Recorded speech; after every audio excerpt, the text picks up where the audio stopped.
আমি তো কখনো ভাবিনি আমি লেখক হব। বইমেলা কি শুধুই একটা আনুষ্ঠানিকতায় রূপ নিয়েছে? কোনো বাবা মা চান যে তার সন্তান লেখক হোক। সমাজের সাথে হ্যাঁ। এই বিরোধটা কিভাবে তৈরি হলো? নারী পাঠকদের সংখ্যা অনেক বেশি। সাদাত হোসেন এই কি আবার থেমে যাবে? বেসিক্যালি কিন্তু আমরা বই পড়া জাতি না, মানে পাঠকের চেয়ে দর্শনার্থী বেশি। ক্রেতার পাঠক কিন্তু এক না। আমরা জনপ্রিয় লেখককে তো সমাজে কাঙ্ক্ষিত হতে দেখি। বইমেলাটা একটা প্রাণহীন বইমেলায় পরিণত হয়েছে। আপনি কি নিজেকে একজন লেখক হিসেবে এখন পর্যন্ত সফল মনে করেন?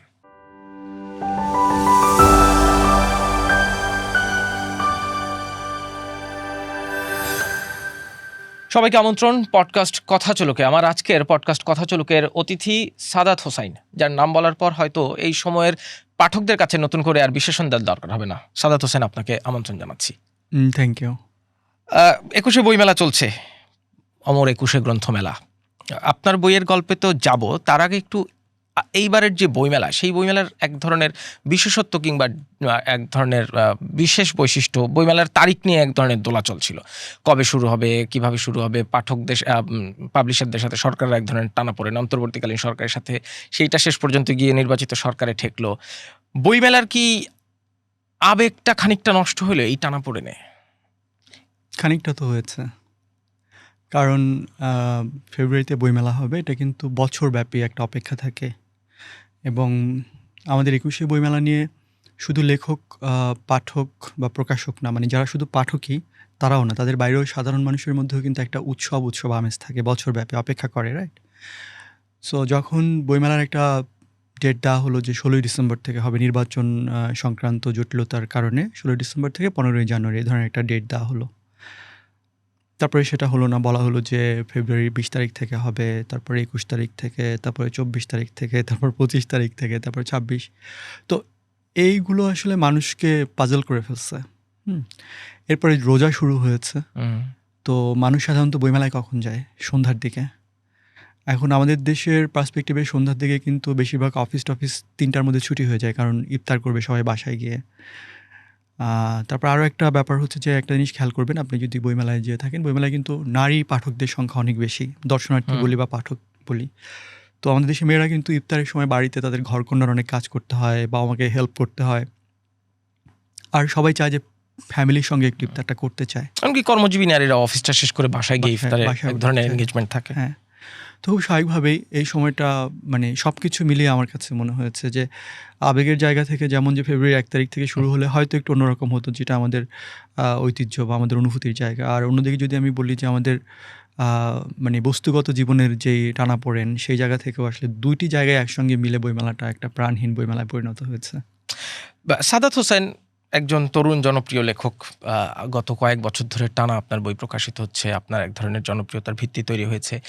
আপনি ছোটবেলায় বইমেলাটাকে যেভাবে দেখেছেন, এখনকার বইমেলা কি সেই রকম দেখেন? মানুষের সেই বইয়ের প্রতি আগ্রহ, বই পড়া, বই কেনা? প্রথম কথা হচ্ছে, ছোটোবেলায় বইমেলা দেখার আমার আসলে অভিজ্ঞতা ছিল না, কারণ হচ্ছে আমি গ্রামে বড় হয়েছি। তবে আমার একবার মনে আছে যে বইমেলা নিয়ে, আমার বাবা তো সেই অর্থে প্রাতিষ্ঠানিকভাবে খুব উচ্চশিক্ষিত কেউ নন, কিন্তু ওনার মধ্যেও একটা ব্যাপার ছিল যে বইমেলা একটা বিশাল ব্যাপার। উনি কিন্তু বইয়ের সঙ্গে কোনোভাবেই সম্পৃক্ত না। আমার মনে হয় না যে উনি কখনো একটা বইও পড়েছেন, হ্যাঁ, ওনার জীবনে। তো সেই বাবাও আমার কাছে মনে আছে, আমার স্মৃতিটা খুব স্পষ্ট মনে আছে যে আমরা সদরঘাট হয়ে লঞ্চে বাড়ি যেতাম। তো আমি তখন ক্লাস হয়তো 4-5 পড়ি।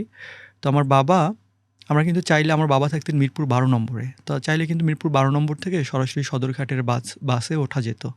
তো আমার বাবা সেটি করতেন না, উনি শাহবাগ পর্যন্ত বাসে উঠতেন, উঠে শাহবাগ থেকে হেঁটে মিউজিয়ামের সামনে দিয়ে, চারুকলার সামনে দিয়ে হেঁটে হেঁটে তারপরে হচ্ছে ওই দোয়েল চত্বরটা আছে না, ওই পর্যন্ত আমাকে নিয়ে যেতেন।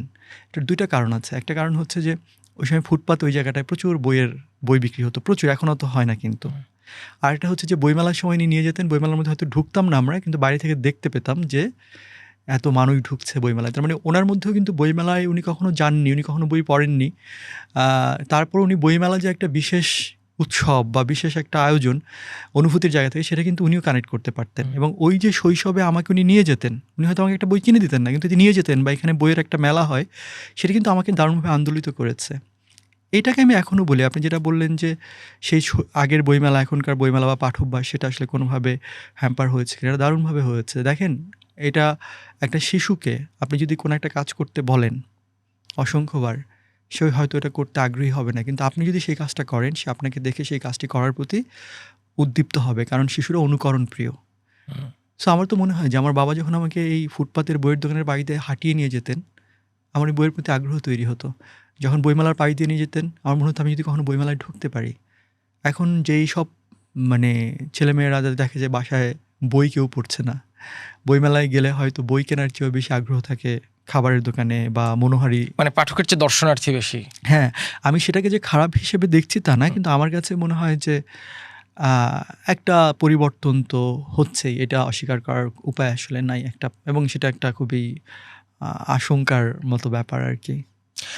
আপনার কি মনে হয় মানে এই পাঠ্যাভ্যাস পরিবর্তন হওয়ার কারণটা কি? ধরেন আপনার বই আমি পাঠকদের লাইন দিয়ে কিনতে দেখেছি। এইরকম তো অনেক লেখকের বই দেখি না আমরা লাইন দিয়ে কিনতে।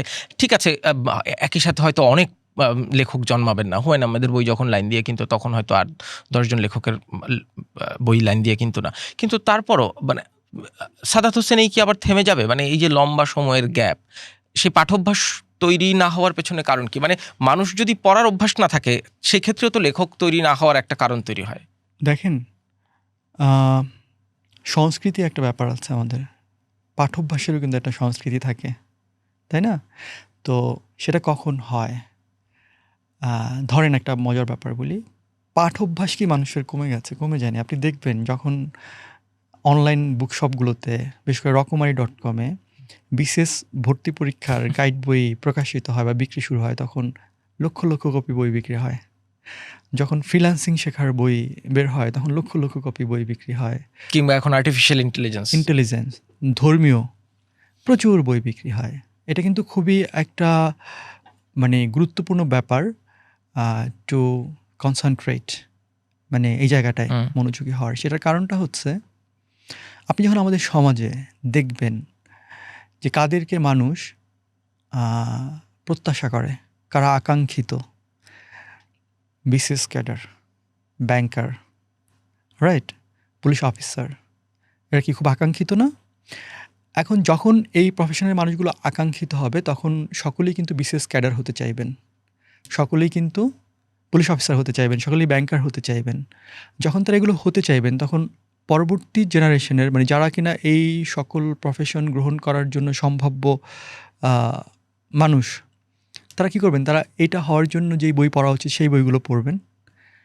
এখন আমরা পাঠ্যাভ্যাসের প্রতি বা বই পড়ার প্রতি কেন মানুষকে মনোযোগী হতে বলি, এটার অনেকগুলো কারণের মধ্যে একটা হচ্ছে মানুষের মনোজগৎ সমৃদ্ধ হবে, তারা ভালো মানুষ হিসেবে গড়ে উঠবে, সুবোধ সম্পন্ন মানুষ হিসেবে গড়ে উঠবে। কিন্তু বাস্তবতা হচ্ছে আমাদের সমাজে তো সুবোধ সম্পন্ন মানুষকে আসলে কেউ খুব বেশি আকাঙ্ক্ষিত না। তারা মনোজগৎ সমৃদ্ধ এরকম মানুষ তো খুব বেশি আকাঙ্ক্ষিত না। একজন লেখক, তিনি কি সমাজের মানুষের কাছে খুব প্রত্যাশিত বা আকাঙ্ক্ষিত কোনো মানুষ? কোনো বাবা মা চান যে তার সন্তান লেখক হোক? কোনো বাবা মা চান তার সন্তান হচ্ছে আপনার সঙ্গীত শিল্পী হোক? চান যে কারো সন্তান হচ্ছে পেইন্টার হোক? কেউ চান না কিন্তু। তো এটা কিন্তু একটা সাংস্কৃতিক খুব গুরুত্বপূর্ণ অনুষঙ্গ। আপনার সমাজ এবং সংস্কৃতি যেই বিষয়গুলোকে প্রত্যাশা করবে, যে বিষয়গুলোকে সম্মান করবে, সেই বিষয়গুলো হতে মানুষ উদ্বুদ্ধ হবে। সো বই পড়ার পাঠক তো কমে যায় নাই। বিশেষ ভর্তি পরীক্ষার বই মানুষ পড়ছে, মানুষ ইঞ্জিনিয়ার, এই ফ্রিল্যান্সিংয়ের বই পড়ছে, এআইয়ের বই পড়ছে, কিন্তু মানুষ ফিকশন পড়ছে না। কেন পড়ছে না? কারণ ফিকশন কোনো কাজে লাগে না। আপনি ফিকশন পড়লে আপনি অনেক কিছু জানেন বা আপনার মধ্যে আপনি একজন সংবেদনশীল মানুষ, এটি আমাদের সমাজের মানুষের কাছে গুরুত্বপূর্ণ না। কিন্তু এইরকম মানুষ কিন্তু আমাদের সমাজে একটা সময় গুরুত্বপূর্ণ ছিল। সো আমাদের এই সময় এসে আমাদের বোধের জায়গায় এক ধরনের পরিবর্তন ঘটেছে। আমরা সব কিছুকে এখন বস্তুগত প্রাপ্তি অপ্রাপ্তির নিরিখে অনেক বেশি দেখতে অভ্যস্ত হয়ে গিয়েছি এবং অন্যদেরকেও সেটি দেখতে, সেই দেখাদেখিটা আমরা চর্চাও করছি। এই কারণে আমার কাছে মনে হয়েছে যে বই পাঠ কমে যায় নাই। আমাদের প্রাত্যহিক জীবনের যেই সংস্কৃতি, যেই চর্চা, সেই চর্চায় আমাদের উদ্দেশ্য বদলে গেছে। আমরা আসলে সমাজে একজন খুব ক্ষমতাবান লোক, সে আমাদের কাছে কাঙ্ক্ষিত। একজন মানুষ যার অনেক অর্থ আছে, সে আমাদের কাছে কাঙ্ক্ষিত। একজন মানুষ সে অনেক জানে, তাকে দরকার নেই তো সমাজের।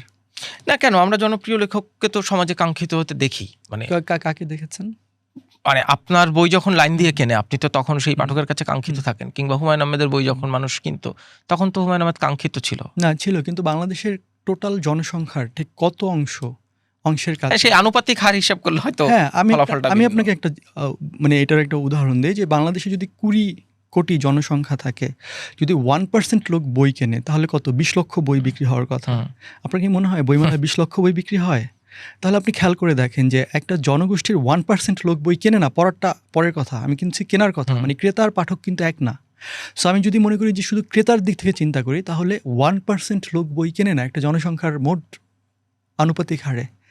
তো আপনি সেখানে সেটাকে কীভাবে কাঙ্ক্ষিত বলেন, বা সেটাকে আপনি কীভাবে একটা প্রাত্যহিক জীবনের সংস্কৃতির অংশ হিসেবে হয়ে ওঠার কথা বলেন? আমার কাছে মনে হয় যে বই পড়াটাকে উদযাপন করতে হবে আমাদের। যেমন ধরেন এখানে অনেকগুলো ব্যাপার আছে। আমরা কিন্তু একটা সন্ধিক্ষণ পার করছি।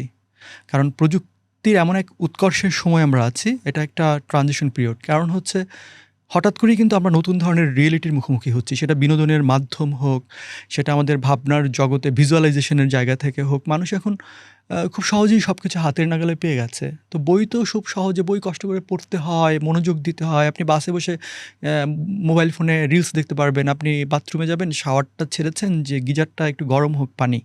আপনি দেখবেন দাঁড়িয়ে 30 সেকেন্ডের 2 ঘন্টার রিলস দেখে ফেলেছেন। কিন্তু যদি আপনাকে কেউ বলে যে 2 ঘন্টা সময় খরচ করে তুমি একটা বই পড়ো, আপনার মনে হবে যে সময় নেই। কারণ আপনাকে তো 2 ঘন্টা মনোযোগী হতে হবে। আপনার চারদিকে নৈশব্দ থাকতে হবে। আর রিলস আপনি বাসে বসেও বা রাস্তায় হাঁটতে হাঁটতেও দেখতে পারেন। তো এই বিষয়গুলো যে মানুষের মধ্যে এক ধরনের প্রচণ্ড রকমের অস্থিরতা তৈরি হয়েছে। এই অস্থিরতা থেকে মানুষকে যদি বের করতে হয়, এত অপশন তৈরি হয়েছে, তাহলে আপনাকে কি করতে হবে? আপনাকে বইয়ের অনেক বেশি প্রচার করতে হবে। কিন্তু আমাদের দেশের বাস্তবতায় বইয়ের প্রচার করাটাকেও এক ধরনের মানুষ মনে করে যে এটা হচ্ছে বই কি পেঁয়াজ, রসুন বা পণ্য কিনা, যেটার প্রচার কেন করতে হবে? বাট আমার কাছে মনে হয় যে এটা খুবই বোকার স্বর্গে বাস করার মতো এক ধরনের ধারণা। প্রচুর বইয়ের প্রচার করতে হবে, কারণ আপনার চারপাশে অসংখ্য অপশন। সো মানুষ কেন বইয়ের কাছে আসবে? এটা যেমন ধরেন স্কুল কলেজগুলোতে আমি এটা মনে করি যে হয় না, আপনার বার্ষিক ক্রীড়া উৎসব হয় না? ক্রীড়া উৎসব শেষে সবার হাতে ফার্স্ট, সেকেন্ড, থার্ড একটা প্লেট, গ্লাস, তারপরে কাপ, পিরিচ ধরিয়ে দেয়। কি দরকার? আমার ধারণা সবার বাড়িতে প্লেট, গ্লাস, কাপ, পিরিচ আছে। এখন মানুষের বাড়িতে অভাব হচ্ছে বইয়ের। এই বাচ্চাগুলোকে হাতে যদি বই দেয়া হয়, কি হবে বলেন তো? একটা বাচ্চা ছোটবেলায় সে যখন তার কোনো একটা কাজ করে স্বীকৃতি পায়, সেটা তাকে দারুণভাবে অনুপ্রাণিত করে। সে বাচ্চাটার হয়তো বই পড়ার প্রতি কোনো আগ্রহই নাই, কিন্তু সে হয়তো কোনো একটা কবিতা আবৃত্তি করে, কোনো একটা দৌড় দিয়ে সে একটা বই পেয়েছে। ওই বইটা সে স্বীকৃতি হিসেবে পেয়েছে বলে ওই বইটি সে পড়তে চাইবে। আগে আপনি দেখতেন যে বিয়েবাড়িতে মানুষ বই উপহার দিত, জন্মদিনে মানুষ বই উপহার দিত। আপনি যখন নীলক্ষেতের ফুটপাত দিয়ে হাঁটবেন, আপনি দেখবেন পুরনো বই খুলে কিনতে গিয়ে অনেক বছর আগে, 40 বছর আগের বই, দেখবেন যে লেখা আছে উপহার অমুকের জন্মদিনে, অমুকের বিবাহে উপহার, অমুকের সুন্নাতে খাতনায় বই উপহার দেওয়া হয়েছে। আপনি দেখবেন। আপনার কি মনে হয় সে চর্চা আমাদের মধ্যে আছে? নাই তো। কোনো শিশুকে কেউ বই উপহার দেয় না। কিন্তু এই চর্চা তো ছিল এক সময়। সমাজের সাথে হ্যাঁ। এই বিরোধটা কিভাবে তৈরি হলো বইয়ের পড়ার? বইয়ের বিরোধটা হয়েছে, ধরেন আমি আবারও বলি, যখন কোনো একটা সন্ধিক্ষণ তৈরি হয় তখন আমাদের অ্যাডাপ্টেশন প্রসেসের মধ্যে কিন্তু কিছু কৌশল আমাদের নিতে হয়। হ্যাঁ? বেসিক্যালি কিন্তু আমরা বই পড়া জাতি না। বাঙালি, বিশেষ করে বাংলাদেশি বাঙালিরা হচ্ছে বই পড়া জাতি না। এটা আমাদের স্বীকার করতেই হবে। কে অস্বীকার করবে আমি জানি না। এটা নিয়ে অনেক ধরনের আক্ষেপ, অনেক মহিরথীদের, মানে রথী মহারথীদের অনেক ধরনের আক্ষেপও এটা নিয়ে আছে। ইভেন আমি সম্ভবত বাংলাদেশ ব্যাংকের কোনো এক গভর্নরের একটা ইয়ে দেখছিলাম যে মানুষ 1,70,000 টাকা বা 2 লাখ টাকা দিয়ে হচ্ছে আইফোন কেনে, কিন্তু সে 50 টাকা দিয়ে বা 200 টাকা দিয়ে একটা বই কিনতে চায় না বাঙালি, এরকম একটা ব্যাপার। তো এরকম একটি জাতি যারা বই বিমুখ, তাদেরকে বই পড়াতে হলে আপনাকে প্রচুর কৌশল অবলম্বন করতে হবে, প্রচুর প্রণোদনা তৈরি করতে হবে। এখন কিভাবে করতে হবে সেটা হচ্ছে, ধরেন আমার মা গ্রামে থাকেন, তিনি একটা সময়ে একটা বই 10 বার পড়তেন। একটা বই, কারণ তার কাছে একটা বই ছিল, আর কিছু ছিল না। তার কাছে না টেলিভিশন ছিল, না মোবাইল ফোন ছিল, না স্মার্টফোন ছিল। তাহলে উনি তার অবসরটা কীভাবে কাটাবেন? একটা বই 10 বার পড়তো। এখন ধরেন আমার সেই মায়ের হাতে গিয়ে স্মার্টফোন, ইউটিউব, ফেসবুক, আর অনেক কিছু, টেলিভিশন, ঘরে অনেকগুলো চ্যানেল। সো তাকে তো বইয়ের কাছে আনতে পারাটা একটা খুব গুরুত্বপূর্ণ ব্যাপার। এখন ধরেন পৃথিবীর সকল দেশেই কিন্তু এই পরিবর্তনটা ঘটেছে। আমি গত বছর গিয়েছি ইউরোপে, অনেকগুলো দেশে। তো আমি তো শুনেছি যে বাংলাদেশ থেকে এক ধরনের মানসিক প্রস্তুতি নিয়ে গিয়েছি। সবাই বলে যে ইউরোপিয়ানরা হচ্ছে ট্রেনে, বাসে দাঁড়িয়ে দাঁড়িয়ে বই পড়ে। তো তো আমি গিয়ে অবাক হয়ে গেলাম যে আরে এরা তো দেখি আমাদের চেয়েও বেশি ফেসবুক ফ্রিক বা মোবাইল ফোন ফ্রিক, কি সারাক্ষণ দেখি দাঁড়া মোবাইল ফোন, কানে হেডফোন, হাতে মোবাইল ফোন, সবার, এভরিওয়ান। তো আমি খুবই হতাশ হয়েছি যে আরে কত স্বপ্ন করে আসছে, ছবি টবি তুলে ফেসবুকে দিব যে ইউরোপিয়ান এরকম করে। তো একটা সময় গিয়ে হতাশ হয়ে আমার এক বন্ধুকে বললাম যে কী ব্যাপার, তারা এরকম করছে কেন, সারাক্ষণ ফেসবুকিং করছে? বলে ভাই এরা কেউ ফেসবুক ব্যবহার করে না। দেখলাম, বললো যে আপনি তো দেখেন, আপনি দেখেন তারা মোবাইল ফোনের স্ক্রিনের দিকে তাকিয়ে আছে, তা কী করে? বলো বই পড়ে। বললাম মানে? বললো তারা তো এখন বই বহন করে না, তারা কী করে, যে এই যে প্রযুক্তির পরিবর্তন হয়েছে, তারা এখন সবাই ই বুক পড়ে বা তারা অডিও বুক শোনে। দেখেন তারা কিন্তু বইই পড়ছে, পরিবর্তনটার সঙ্গে তারা সঙ্গী হয়েছে। কিন্তু আমাদের দেশে এই যে পরিবর্তনের সঙ্গে আপনাকে অ্যাডাপ্ট করতে হবে। অতিকায় ডাইনোসর লোপ পাইয়াছে কিন্তু তেলাপোকা টিকিয়ে আছে। কারণ কি? কারণ হচ্ছে অভিযোজনের ক্ষমতা, অ্যাডাপ্টেশন প্রসেসটা আপনাকে অ্যাডাপ্ট করতে হবে, নাহলে হবে না। পরিবর্তনের সঙ্গে সঙ্গে যদি আপনি নিজেকে অভিযোজনের মধ্যে দিয়ে না যেতে পারেন, আপনি টিকবেন না। সো বই পড়ার যে সংস্কৃতিটা ছিল, সেটা যতটা ছিল সেটাও হয়ে গেছে। কারণ আমাদের এই সময় যেই বাস্তবতায় আমরা বিলং করছি, আপনার কি মনে হয় যে আমাদের, আমি মিডিয়ার কথাই বলি, আমাদের মিডিয়া ওই 21শে ফেব্রুয়ারির বইমেলার সময় ছাড়া বাকি বছর তারা বইয়ের ব্যাপারে একটা কথা বলে? কখনো বলে না, তাদের কোনো দায় নাই এটা। এখন ব্যাপারটা হচ্ছে যে যদি এই দায়টা, যেমন সরকারি প্রতিষ্ঠানগুলো যখন কারো বই প্রকাশ করে, কোনো মানে সরকারি প্রতিষ্ঠানগুলো তাদের বিভিন্ন জায়গা থেকে বই কেনার, তারা দেখবেন হচ্ছে ওই সরকারি আমলা, ওই মন্ত্রী, ওই রাজনৈতিক নেতা, তাদের এই সম্প্রতি যে আমরা জাতীয় গ্রন্থাগারের কিন্তু একটা যিনি পরিচালক ছিলেন আফসানা আপু, উনি কিন্তু একটা কথাই বলেছেন যে জাতীয় গ্রন্থাগারে এরকম বইও কেনা হয়েছে যে কোনো এক সরকারি আমলা বা সচিব, আমি শিওর না, তার ওয়াইফের জন্মদিন উপলক্ষে তিনি বই বের করেছেন। সেই বইয়ের প্রচ্ছদে তার ওয়াইফের ছবি, সেই ছবিও হচ্ছে সরকারি খরচে বিভিন্ন প্রতিষ্ঠানে কেনা হয়েছে। তো একটা দেশের বই পড়ানোর একটা আন্দোলন হওয়া উচিত আমাদের মতো দেশে, আমি বলি। কারণ আমরা তো আর উন্নত বা মানে দেশ না যেখানে মানুষের বই পড়া ছোটোবেলা থেকে বা একটা ঐতিহাসিকভাবে তাদের পরিক্রমা থাকবে, ধারাবাহিকতা থাকবে, তা তো আর না। সো আমাদের যেইটুকু মানুষ বই পড়তো সেটাও এই পরিবর্তনের সময় এসে অনেক ধরনের চ্যালেঞ্জের মুখোমুখি হয়েছে। এটার জন্য আমি মনে করি যে ব্যক্তিগত, সামাজিক, প্রাতিষ্ঠানিক, রাষ্ট্রীয় সকল পরিসর থেকে হতে হবে। ধরেন স্কুলগুলোতে যদি আপনি বই পড়ার প্রতিযোগিতা করেন, এই বই পড়তে হবে। আপনি আগে হতো তো, ধরেন আমি নিজে স্কুলে বই পড়ার প্রতিযোগিতায় এখন তো না, এখন ধরেন ছেলেমেয়েরা করতেছে না, তাহলে কি কারো না কারো তো দায়িত্বটা নিতে হবে। মানে ধরেন আগে আমরা নিজেরাই করতাম, এখন করছে না, তার মানে কি ছেড়ে দিব আমরা? নিশ্চয়ই না, আমাদের তো সেই দায়িত্বটা নিতে হবে। এই দায়িত্বটা কে নিবে আর কি? মানে সবাই কি সবার জন্য অপেক্ষা করছে দায়িত্ব নেওয়ার জন্য? না, এটা আমি প্রথমত মনে করি যে এটা সরকারের দায়িত্ব নেওয়াটা জরুরি। রাষ্ট্রের, অবশ্যই রাষ্ট্রের দায়িত্ব নেওয়া উচিত। কেন রাষ্ট্রের দায়িত্ব নেওয়া উচিত? ধরেন রাষ্ট্র যদি স্কুলগুলোতে, এটা কিন্তু খুব খরচের ব্যাপার, এটা ইচ্ছার ব্যাপার। একটা বইয়ের দাম কত আপনি আমাকে বলেন তো? এখন এখানে কি হবে আমি আপনাকে বলি। ধরেন রাষ্ট্র বলল যে প্রতি ক্লাসে, এটা কিন্তু একটা দারুণ আইডিয়া, আমি জানি না যদি রাষ্ট্রের কেউ শুনে থাকেন তারা এটা এখান থেকে নিতে পারেন, যে প্রতি ক্লাসে প্রতি বছর বার্ষিক পরীক্ষায় ক্লাসে যে প্রথম 10 জন হবে তাদেরকে একটা করে বই উপহার দেওয়া হবে। 5 ক্লাসে কয়টা? 50টা বই। 10 ক্লাসে কয়টা? 100টা বই। এত খুব বেশি না। খেয়াল করেন, এখানে দুইটা জিনিস হবে। ওই 10টা বই পাওয়ার জন্য হয়তো ওরা পড়াশোনার প্রতি আরও বেশি মনোযোগী হবে। আর 2 নম্বর ব্যাপার হচ্ছে যে এই বইগুলো কি হচ্ছে, এই মানুষগুলোর, বাংলাদেশে প্রচুর স্কুল, তার মানে লক্ষ লক্ষ বই ছেলেমেয়েরা পাচ্ছে বিভিন্ন লেখকের, এবং একই সঙ্গে এটার কারণে যে লেখকদের বইগুলো নেওয়া হচ্ছে সেই লেখকরা লাভবান হচ্ছে, তাদের নাম পাঠকরা জানতে পারছে। শুধু তাই না, প্রকাশকরা লাভবান হচ্ছে। এখন ব্যাপার হচ্ছে, ধরেন এই ধরনের একটা প্রজেক্ট শুরু করা হলো, দেখা গেলো যেই বই কেনা হচ্ছে সব হচ্ছে লবিংয়ের বই কেনা হচ্ছে, যেই বই হয়তো কেউ পড়ে কোনো আনন্দই পাবে না, যেই বই হয়তো এমন খটোমটো বই যেগুলো বাচ্চাদেরকে কোনোভাবেই, একটা বই পড়াটা কিন্তু প্রথমত আনন্দের মাধ্যমে পড়তে হবে। এখন তাদেরকে যদি ধরেন এমন বই দেওয়া হচ্ছে যেটা পড়ে তারা আসলে এগোচ্ছে না, তাদের বই পড়ার প্রতি আরও যে আগ্রহ ছিল সেটুকুও দূর হয়ে গেছে, তাহলে সংকট। কিন্তু যদি এটাকে সত্যিকার অর্থেই গ্রহণ করা হয় যে সকল স্কুলে, যত স্কুল আছে, কত জায়গায় কত টাকা নষ্ট হয়।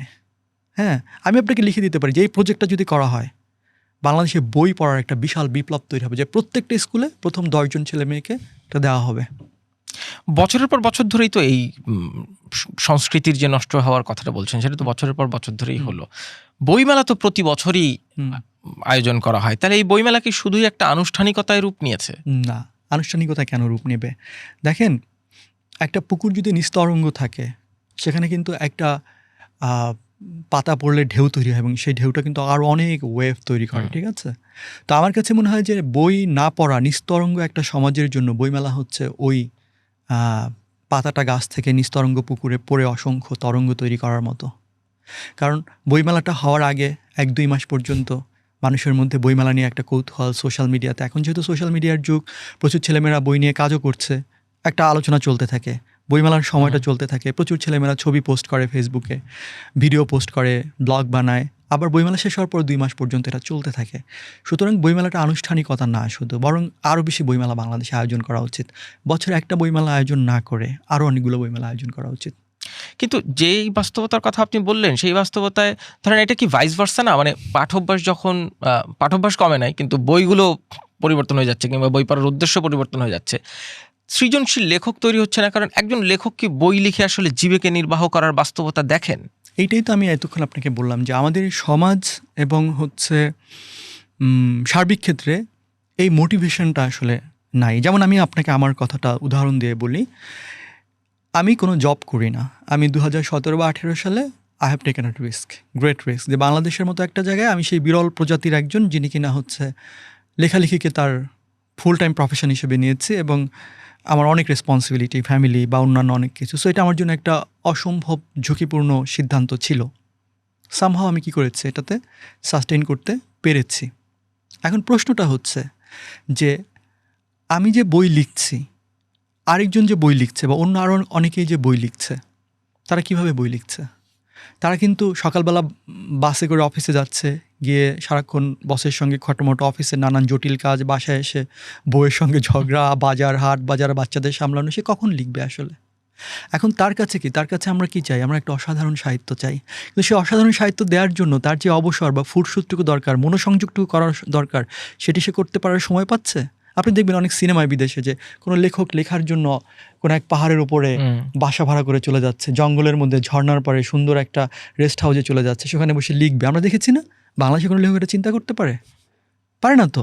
তো যদি এটা না হয়, তাহলে লেখকদেরকে আপনি মোটিভেশনটা লেখকের পেতে হবে। এখন বাংলাদেশের মানুষ ভাবে যে দুইটা সংকট এখানে আছে। একটা হচ্ছে বাংলাদেশের মানুষ লেখক এবং লেখালেখির সঙ্গে দারিদ্র্যকে সম্পৃক্ত করে এক ধরনের মানে মহত্ব তৈরি করার চেষ্টা করে, যে লেখকরা হবে দরিদ্র এবং দরিদ্র হওয়া মানেই সে মহৎ লেখক। ঠিক আছে? যেই লেখক ধনাঢ্য তিনি আসলে মহৎ লেখক নন। এটা আমাদের সমাজের প্রচলিত এক ধরনের অসার ভাবনা। কেন?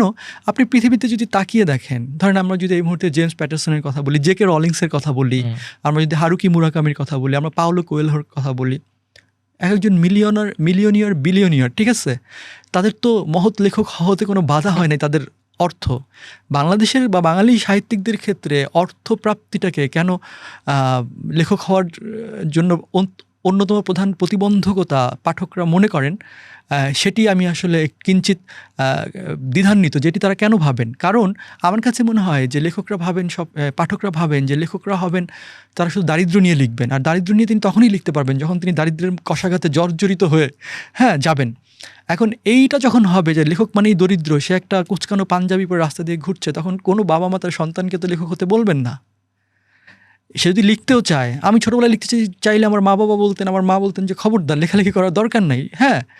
এখন এই বাস্তবতায় কেন আপনি লেখকরা যে লিখতে আসবে সেটার পেছনের তো কোনো যৌক্তিক কারণ আসলে নাই। তাকে তো খেয়ে বাঁচতে হয়। এবং আপনি একটা মজার ব্যাপার আমি আপনাকে বলি, আপনি খেয়াল করে দেখবেন যে আপনি বা আমাকে যখন কোনো একজন পাঠক জিজ্ঞেস করে যে আপনার বইয়ের দাম কত, আমি যদি বলি যে আমার বইয়ের দাম 400 টাকা, তার তো মাথায় আগুন ধরে যায় যে 400 টাকা দিয়ে একটা বই কিনবে কিভাবে। এখন 400 টাকা দিয়ে একটা বই কিনবে, এরপরে তার পরের প্রশ্নটা থাকে যে আপনার বই কত পৃষ্ঠার বই। তা আমি ধরেন বললাম যে আমার বই 300 পৃষ্ঠার বই বা 200 পৃষ্ঠার বই। 200 বা 300 পৃষ্ঠার বই এত দাম কী করে হয়? এক পৃষ্ঠার দাম কি 1 টাকার বেশি নাকি? এখানে কিন্তু একটা খুবই টেকনিক্যালি খুবই সিরিয়াস একটা ইস্যুস আছে। ইস্যুসটা হচ্ছে, তার মানে পাঠক একটা বইয়ের দাম হচ্ছে বইয়ের পৃষ্ঠার সমমূল্য মনে করেন। মানে পৃষ্ঠা সংখ্যার সাপেক্ষে বইয়ের মূল্য নির্ধারিত হয়। ওই বইটার তার মানে হচ্ছে একটা কাগজের দাম 1 টাকা। এখন ওই কাগজটা যে সাদা কাগজ হলেও কি 1 টাকা, নাকি লেখালেখি হলেও 1 টাকা? That is the question. যদি লেখালেখি হলেও একটা কাগজ যদি সাদা হয়, সেটির দাম যদি 1 টাকা হয়, তাহলে ওই কাগজটা ভরে যদি লেখা থাকে, তাহলে তো সেটির দাম 1 টাকা হতে পারে না। কারণ ওইখানে তো একজন লেখকের বুদ্ধিবৃত্তিক বিনিয়োগ আছে, ইনপুট আছে, তাই তো? তার মানে আমাদের দেশের পাঠকরা ভাবতেই পারেন না যে লেখকের লেখা বা বুদ্ধিবৃত্তির বা মেধার কোনো অর্থমূল্য থাকতে পারে। তারা কেনেন কি? একটা বস্তুগত কন্টেন্ট, একটা বস্তুগত ইনগ্রিডিয়েন্টস তারা কেনেন, একটা কাগজ কেনেন, তারা আসলে লেখকের লেখাকে কিনতে হবে এই ভাবনার মধ্যেই তারা নাই। তো এটাও একটা সংকট। তার মানে হচ্ছে আপনি লিখবেন কেন? আপনি যদি দেখেন যে আপনার লেখার অর্থমূল্য নাই, আপনার লেখার সামাজিক মূল্য নাই, আপনার লেখার ওই অর্থে সামাজিক সম্মান নাই, তাহলে আপনি কেন লিখবেন আপনি বলেন? এবারে রোজায় বইমেলা হচ্ছে এবং আগামী কয়েক বছর কিন্তু বইমেলা রোজার মধ্যে পড়বে, এটা নিয়ে এক ধরনের টেনশন আছে। এই টেনশনটা থেকে ওভারকাম করার কি উপায় নাই? মানে রোজার মতো থাকবে, মেলার মতো আমার হবে? মনে হয় কি, এবারে মূল সংকটটা আসলে রোজা না, এবারে মূল সংকটটা হচ্ছে আপনার নির্বাচন এবং বইমেলার তারিখ নিয়ে অনেকবার যে চেঞ্জ করা হয়েছে, প্রায় 5-7 বার চেঞ্জ করা হয়েছে। নির্বাচন নিয়ে তো মানুষের মধ্যে একটা অনিশ্চয়তা ছিল, এবং এটা তো আমার কাছে মনে হয় যে আগামী 2-3 বছর তো রোজার মধ্যেই বইমেলা হবে। এটা নিয়ে আগে ধরনের একটা প্রিপারেশন থাকবে সবার, এবং বইমেলা নিয়ে যে বললাম যে মিডিয়ার একটা বড় গুরুত্ব বা একটা দায়িত্ব আছে যে তারা বইমেলা শুরুর আগে যে বইমেলাটা নিয়ে যদি তারা খুব প্রাণবন্ত কিছু আলোচনা বা সংবাদ বা এগুলো যদি করে, এটা আর যারা আয়োজক থাকবেন তাদেরও আসলে এটা নিয়ে একটা আগে থেকেই প্ল্যান করতে হবে। আমি আপনাকে একটা উদাহরণ দিই। আমি তো পৃথিবীর বহু দেশে গিয়েছি। আমি জাস্ট আমাদের পাশের দেশ কলকাতার কথাই বলি। কলকাতায় বইমেলা হয় এবং বাংলাদেশের 21 বইমেলার চেয়েও বড় বইমেলা হয়। আপনি কলকাতা শহর থেকে বইমেলা অনেক দূরে, করুণাময়ীতে বইমেলা হয় যে সল্টলেকের এখানে। আপনি কলকাতা শহর জুড়ে শত না হাজার বিজ্ঞাপন দেখবেন, বিলবোর্ড দেখবেন যে বইমেলার। আপনি ঢাকা শহরে যে 21 বইমেলা হয়, আপনি কখনোই দেখেন যে কোথাও একটা বিলবোর্ড, কোথাও একটা ফেস্টুন, কোথাও একটা ব্যানার দেখেন না। সো এটাকে সেলিব্রেট করতে হবে, এটাকে উদযাপন করতে হবে। যদি এটা না করা হয় তাহলে এটা হবে না। সো রোজা বইমেলার জন্য খুব বড় ঝামেলা হবে বলে আমি মনে করি না, কিন্তু অন্যান্য অনেক কিছুই আসলে ঝামেলা হবে। সেই অন্যান্য বিষয়গুলো সম্পর্কে সবার সংশ্লিষ্ট কর্তৃপক্ষের বা সবার সচেতন হতে হবে। এবার একটু সাদাত হোসেন প্রসঙ্গে ফিরি। এবার কি পাচ্ছে পাঠক আপনাদের কাছে? আমার এবারে এসছে হচ্ছে নীলকণ্ঠী, এটা শুক্রবার থেকে হয়তো পাঠক পাবে। এটা একটা উপন্যাস, প্রকাশ হচ্ছে অন্যধারা থেকে। আর অন্য প্রকাশ থেকে আসছে বিভা ও বিভ্রম নামে একটি উপন্যাস। এটি 2022 সালে সম্ভবত আইএফআইসি ব্যাংক কালীয় কলম তরুণ কথা সাহিত্য পুরস্কার পেয়েছিল, কথা সাহিত্যিক পুরস্কার পেয়েছিল, এবং এটা প্রথমা প্রকাশনা থেকে বের হয়েছিল। তো এবার আমি বইটা, মানে এবার না, গত বছরই আমি বইটা তুলে নিয়েছি কিছু কারণে। তো এখন আমি এটা অন্য প্রকাশ থেকে বের হচ্ছে। মানে একদম নতুন বই একটা কেন? একটা হচ্ছে আমি যেটা বলছিলাম যে আমি এবার অনেকদিন আসলে দেশের বাইরে ছিলাম। আমি গিয়েছিলাম নিউ ইয়র্ক বইমেলা উদ্বোধন করতে। তারপর এখানে আরও অনেকগুলো স্টেটে প্রোগ্রাম ছিল। তো অনেকদিন, প্রায় 2.5 মাসের বেশি থাকা হয়েছে। আসার পরে আমি কনসেন্ট্রেট করতে পারছিলাম না। মানে একজন রাইটার্স ব্লক বলা যায়। মানে মনে হচ্ছিল যে ওই যে একটা বড় জার্নি করে এসেছি, ওইটা আমার মাথার ভিতরে ঢুকেছিল। মানে এর আগের বছর ইউরোপ ট্যুর শেষে আমি এসে একটা ভ্রমণ কাহিনী লিখে ফেলেছিলাম। ওইটার তাজা আর কি একটা রিফ্লেকশন ছিল, কিন্তু আমাকে তো ফিকশন লিখতে হবে এবার। সো এটা আমি কানেক্ট করতে সমস্যা হচ্ছিল। আরেকটা ছিল দেশের রাজনৈতিক পরিস্থিতি, সামাজিক নানা ধরনের ব্যাপারগুলো সোশ্যাল মিডিয়া ইউজ করার কারণে আই ওয়াজ বিট লাইক মানে ফিলিং আনরেস্ট আর কি, এক ধরনের আনস্টেবল মেন্টাল কন্ডিশন আমার মধ্যে দিয়ে গিয়েছিল আমার কাছে মনে হয়েছে। তো সব কিছু মিলিয়ে মানে লিখতে পারি নাই এটা দীর্ঘ সময় ধরে। তারপর পা ভেঙেছে প্রায় 2.5 মাস। সো পা ভাঙাটাও একটা ডিফিকাল্ট ব্যাপার, যে প্রশ্ন থাকতে পারে যে পা ভেঙেছে লিখেন তো হাত দিয়ে। বাট ব্যাপারটা হচ্ছে পাটাকে এমন জায়গায় রিপ্লেস করে এক জায়গায় রাখতে হতো প্রায় 2 মাসের মতো। তো নড়াচড়ানো যেত না। তো আপনি বসবেন কীভাবে? আপনাকে তো লেখার জন্য বসতে হবে, একটু নড়ানো যেত না।